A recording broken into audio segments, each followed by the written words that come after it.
Moin Leute, was geht? Willkommen zu einem neuen Video. Ich möchte euch mal gerne die aktuellen Dinos aus der Abstimmung vorstellen. Heute dreht sich alles um den Giant Moa, Fast Fireless Bird with a Small Platform Sattel. Aktuell ist diese Kreatur im Voting auf Platz, also generell hat die meisten Votes. Die endgültige Voting, das kommt ja alles noch. Aber zumindest ist es die Kreatur, die aktuell auf Platz Nummer 1 mit den meisten Votes liegt, Leute. Und ich habe mir gedacht, ich gucke mir die mal genau an und werde die euch hier vorstellen. Wenn ihr Bock habt, tue ich auch gerne weitere dieser eingereichten Dinos vorstellen.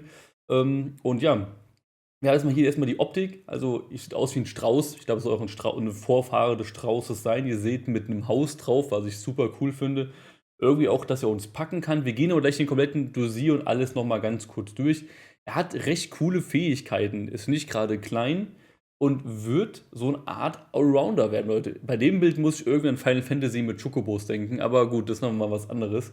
Ich würde sagen, wir gehen mal in die Übersetzung und gucken uns mal an, was unser Riesenstrauß im Endeffekt für uns Cooles bereithält. Und es sind wirklich viele, viele geile Sachen, Leute. Also, der Text. Hallo Überlebender, ich präsentiere euch den Riesenmoa, auch bekannt als Dino Orsus. Dinorsus. Achso.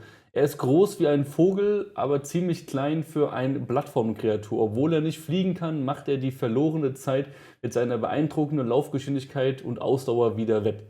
Er ist unempfindlich gegen Sandstürme und schützt den Reiter auch vor den Auswirkungen von Stürmen und rauen Wetter. Bei Sandstürmen wird er sogar gezähmt, was ihm auf Scorched Earth einen echten Zweck verleiht.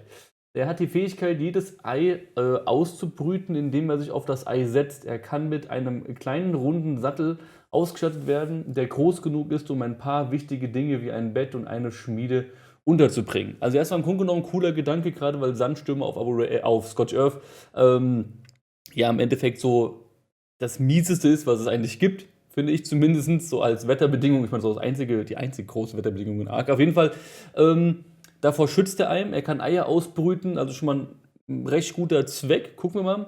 Gehen wir weiter durch. Ich hoffe, es gefällt euch. Hier sind ein paar Gründe, warum ich denke, dass diese Kreatur für die Kreatur stimmen solltest. Racer sind sind so ziemlich die schnellsten Plattformkreaturen auf Scorched Earth und sie sind langsam. Ja, Racer sind echt langsam. Sie geben euch etwas zu tun während der Sandstürme. Sie ersparen einem die Millionen Fackeln zu benutzen, um Wyvern-Eier auszubrüten, wenn man keinen Inkubator hat. Keine andere Kreatur bietet eine Gewichtsreduzierung für Eier. Echt nicht? Keine Kreatur? Kann gut sein. Wenn wenn das Ihr Interesse geweckt hat, oh Gott, Übersetzung, finden Sie hier weitere Informationen über die potenzielle Kreatur. Also, wir gehen das Ganze mal durch, Leute. Wie gesagt, das klingt auf jeden Fall sehr, sehr interessant. Wild.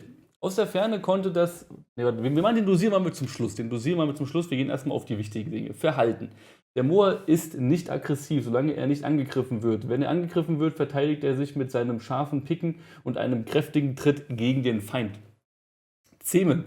Erwachsene Moas können nicht gezähmt werden. Um einen gezähmten Moa zu bekommen, muss der Spieler Vertrauen zu den Eltern aufbauen und dann den Nachwuchs einfordern, wenn er das jungen Alter erreicht hat. Oh Gott.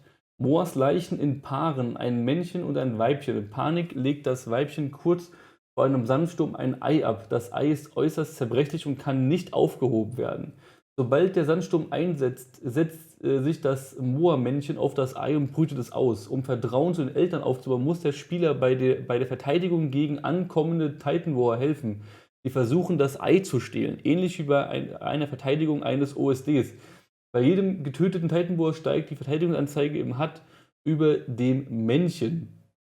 Also mal ehrlich, Leute, die Zähmmethode ist ja mal mega cool irgendwie. Wirklich cool. Nach dem Sandsturm steht das Männchen auf, das Baby schlüpft. Wenn das Vertrauen der Eltern 100% erreicht hat, wird die Moa-Familie dem Spieler nun folgen. Während das Baby heranwächst, muss das Vertrauen der Eltern aufrecht gehalten werden, indem sichergestellt wird, dass die Familie zusammenbleibt und nicht verletzt wird. Dies kann erreicht werden, indem man die Familie in ein sicheres Gehege führt. Sobald das Baby das jugendliche Alter erreicht hat, kann es eingefordert werden und die Eltern werden nicht mehr benötigt. Wenn die Nahrung knapp wird, muss es mit Samen gefüttert werden. Beeren frisst es nicht, wenn er ausgewachsen ist. Okay, okay. Klingt sehr interessant, muss ich sagen. Fähigkeiten. Er hat Hacken, also das ist halt ein weitreichender Hieb mit kleinem AOE, ein Tritt mit großem AOE, Knockout von den Beinen, Aufheben, hebt Spieler, kleine Kreaturen und Babys mit dem Schnabel auf, sitzen, sitzt sich hin, um Eier auszubrüten oder Ausdauer also wieder zu erlangen, Fallschirm zum Springen drücken oder zum Fallschirmspringen halten. Da er keine Flügel hat, kann er nicht wie ein Terrorvogel gleiten, aber er kann seine Federn aufpusten und langsamer fallen, wie ein Blattstalker beim Fallschirmsprung. Ist auch eine ganz coole Fähigkeit. Rollen. So, gucken wir mal, für was wäre denn der gute Vogel gedacht, Leute? Ausbrüten von Eiern. Wenn er auf Eiern sitzt, kann er jede Art von Ei ausbrüten. Erhöhen sich die Werte für die Aktivität des Ausbrütens, um den Bonus für die Ausbrütungsgeschwindigkeit zu erhöhen. Airtransport mit dem 80%igen Gewichtsreduzierung von Eiern, einem angemessenen Grundgewicht und einem guten Bewegungsgeschwindigkeit eignet er sich hervorragend für den Transport von Eiern. Es frisst keine Eier, selbst wenn es versucht wird, sie zu füttern. Wüstenläufer mit seiner beeindruckenden Laufgeschwindigkeit, Ausdauer und Immunität gegen die Auswirkungen von Sandstürmen eignet er sich hervorragend zum Sammeln von Wüstenbeutekisten. Baby- und Kleintiertransport. Er kann kleine Kreaturen und Babys mit seinem Schnabel aufheben und transportieren und hält sie auch fest, wenn er absteigt. Mobiles Zelt. Der Moor ist nicht nur immun gegen die Auswirkungen von Sandstürmen, sondern bietet dem Reiter auch Schutz wie in einem Zelt. Mit einem Adobe-Gebäude auf seinem Sattel kann er auch Stammesgenossen mobilen Schutz bieten, also mit einem Lehmgebäude hinten drauf. Saatguternte. Er kann zwar keine Beeren von Sträuchern ernten, aber mit seinem primitiven Hackerangriff kann er eine große Menge an Samen ernten, obwohl das Iguanodon in der Lage ist, Beeren in Samen umzuwandeln, ist er es nicht in der Lage, Samen zu ernten. Hier glänzt der Moor. Samen sind auch hier die notwendige Nahrung für Moa-Babys. Das heißt im Endeffekt, man tut mit ihm Samen sammeln und kann mit dem Iguanodon im Endeffekt ja, jetzt verstehe, was Sie meinen. Nein, Sie wollen das so, dass man ihn zum.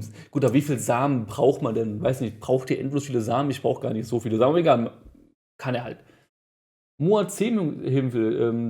Da er unverwundbar gegen Sandstürme ist, kann er sehr nützlich sein, um mehr Moas zu zähmen, indem es während der Sandsturmphase des Zähmprozesses vor Titanboas schützt. Macht irgendwie Sinn, auf jeden Fall.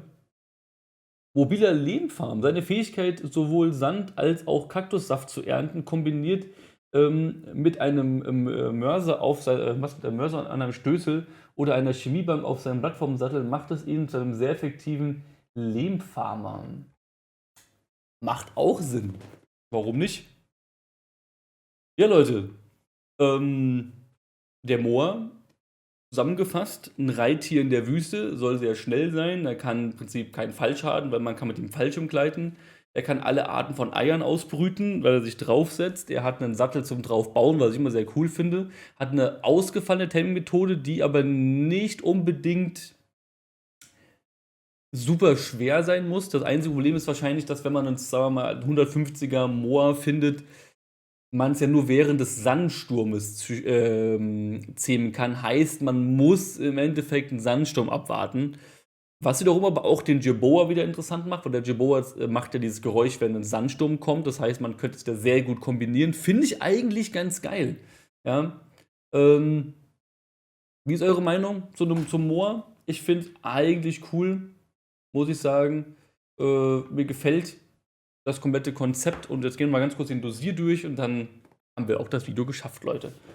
Dosier, wild. Aus der Ferne konnte der Moa leicht mit einem Verwandten, dem Emu, verwechselt werden. Doch als ich mich ihm näherte, wurde mir klar, dass es sich um etwas viel, viel Größeres handelt. Als Kind hatte ich Geschichten über Riesenmoa gehört, die größten Vögel, die auf der Erde gelebt haben. Aber selbst in den Geschichten waren sie nicht so groß wie dieser. Trotz seiner gigantischen Größe scheint er sich von Samen zu ernähren. Im Großen und Ganzen scheinen sie freundlich zu sein, aber freundlich sollte nicht immer schwach verwechselt werden. Denn ich habe gesehen, wie diese Dinge die schädelfeindlichen Dinosaurier mit ihren breiten, scharfen Schnäbeln zerschmettert haben. Also hoffentlich auch schadenmäßig ganz gut.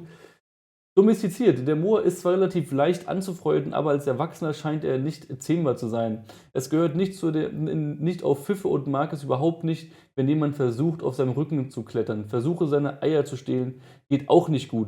denn die Schale ist so zerbrechlich, dass sie beim geringsten Stoß zerbrechen kann. Das einzige erfolgreiche Domestizieren, von dem ich weiß, erfolgte durch die Unterstützung der Eltern bei der Verteidigung und Aufzucht des Nachwuchses. Die Mühe scheint sich aber zu lohnen, denn die Tiere sind für diese Raumgebung geschaffen. Sie können mit voller Geschwindigkeit durch einen Sandsturm rennen und helfen gerne beim Ausbrüten der Eier anderer Arten. Also, das haben wir gerade schon mal kurz durchgehabt in den ganzen Funktionen.